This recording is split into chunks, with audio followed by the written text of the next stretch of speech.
iyo siyaasadda dalka maxaa cusub oo ku soo kordhay xaalka siyaasadeed ee dalka maxaadan ogeen oo ka dhacay caawa hotel jasiire ee magaalada muqdisho ma sahlana waxa soconaya caawa sheekh aadan maxamed nuur sheekh aadan madoobe oo ah gudoomiyaha baarlamaanka Soomaaliya godkiisa ayaa biyo ay ugu galeen farmaajo oo caawa wacdara ka dhigay hotel jasiire ee magaalada muqdisho shir degdeg ah ayuu halkaas kula qaatay xildhibaano ka mid ah golaha shacabka baarlamaanka Soomaaliya kuwa oo halkaas ku sugnaa xildhibaanadii nabad iyo nolol waxa ay wadaan mooshin ku wajahan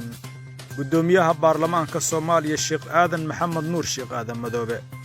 waxaan eegi doonnaa Soomaaliya oo xilligan u muuqata 2022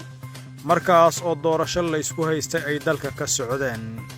haddaba xaalka dalka siduu noqon doonaa maxaa qorshe u ah madaxweyne xasan sheekh maxamuud waa warbixin degdeg ah iyo hayaanka news fadlan haddii aad ku cusub tahay page-kana Facebook follow soo dheh muuqaalkan like saar siina share garay si saaxiibo badan oo sidaadoo kale ay u gaaraan wararka iyo warbixinada xasaasiga ah aan halkan ku soo gudbinno aad baad u maasantiin dhammaantiin muuqaalkan like saara waa muhiim halla sii share gareeyo oo meel fog gaarsiiya saaxiibadiina kale ee baraha bulshadeedii kugu jirana la wadaaga waxaan ku soo qaadan doonnaa wararkii ugu dambeeyay xaaladda siyaasadeed ee dalka naftu kama maaranto nasiina marka aad soo daasho ama aad ka soo baxda shaqo waxaad u baahan tahay inaad hesho meel ay naftu ka helayso sidoo kale leh hawo dabiici ah aadna ku sheekaysan kartaan adiga iyo asxaabtaada ama adiga iyo lamaantaada caasimadda Soomaaliya ee Muqdisho ayaa lagaaga furay City Coffee oo aad ka heli karto cabitaanno coffee iyo cunnada fudud oo aad ka heli doontaan City Coffee waxa ay ku taallaa agaarka isgoyska kilometer 4 ama dabaqa Som Oil wixii faahfaahin kala xiriir taleefanka shaashada ka muuqda ha moogaanin City Coffee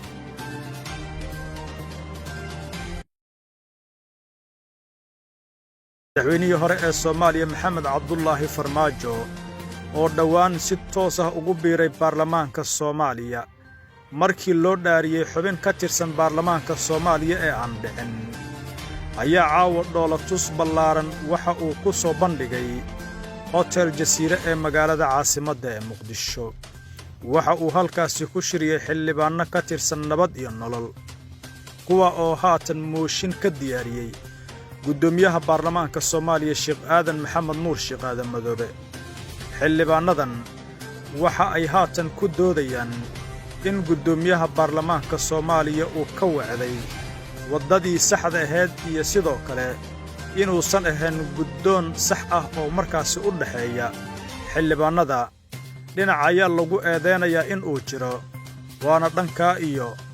damul jadiid sida ay sheegayaan xildhibaanada si meesha looga saaro waxa ay sheegeen in haatan xildhibaano kor u dhaafaya 80 xildhibaan isla markaana uu qayb ka yahay madaxweynihii hore ee Soomaaliya Farmaajo ay qalinka ku duugeen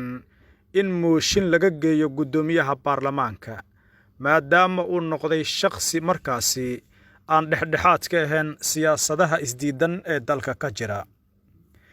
haddaba hotel jasiira waxa uu ku soo bandhigay caawa madaxweynihii hore ee Soomaaliya Farmaajo waxa la oran karaa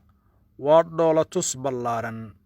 waxaana arintaasi si aad ah argagax uga muujiyay gudoonka baarlamaanka Soomaaliya sheekh aadan madoobe Farmaajo ayaa haatan ku soo biiray baarlamaanka siyaasadii dalka waa ay isbedeshay waa siyaasi qunyar socod ah oo la aaminsan yahay meesha uu galo in ay galan tahay madaxweynihii hore ee Soomaaliya Farmaajo micno weyn ayuu u yeelay baarlamaanka Soomaaliya dad badan waxa ay sheegeen in arintan ay tusaale u tahay iyo bandhigan caawa uu ku soo bandhigay hotel jasiire ee magaalada caasimadda ee Muqdisho madaxweynaha Soomaaliya Xasan Sheekh Maxamuud arintan waa uu la yaaban yahay waxaana uu soo bandhigay sida ay haatan sheegayaan siyaasiyiinta madaxweynihii hore ee Soomaaliya Maxamed Cabdullaahi Farmaajo saameynta uu ku leeyahay siyaasadda dalka xildhibaanada baarlamaanka Soomaaliya iyo madaxweynihii hore ee Soomaaliya waxa ay go'aan ku wada gaareen in haatan markaasi ay u diyaar garoobaan mooshin ka dhan ah guddoomiyaha baarlamaanka Soomaaliya Sheekh Aadan Maxamed Nuur Sheekh Aadan Madoobe. qorshahan sidoo kale waxaa la sheegay in ay qayb ka tahay guddoomiye ku-xigeenka koowaad ee baarlamaanka Soomaaliya Sacdiye Yaasiin Xaaji Samatar. haddaba daawade sidee u aragtaa qorshahan Farmaajo uu ka bilaabay magaalada caasimadda ee Muqdisho isla markaana uu xilligan isku keenay dhammaan xildhibaanadii nabad iyo nolol kuwa oo haatan mooshin ka diyaariyay guddoomiyaha baarlamaanka Soomaaliya? aragtidaada qaybta hoose commentiga waa noogu reebi kartaa tan iyo kulan dambe. nabadgelyo.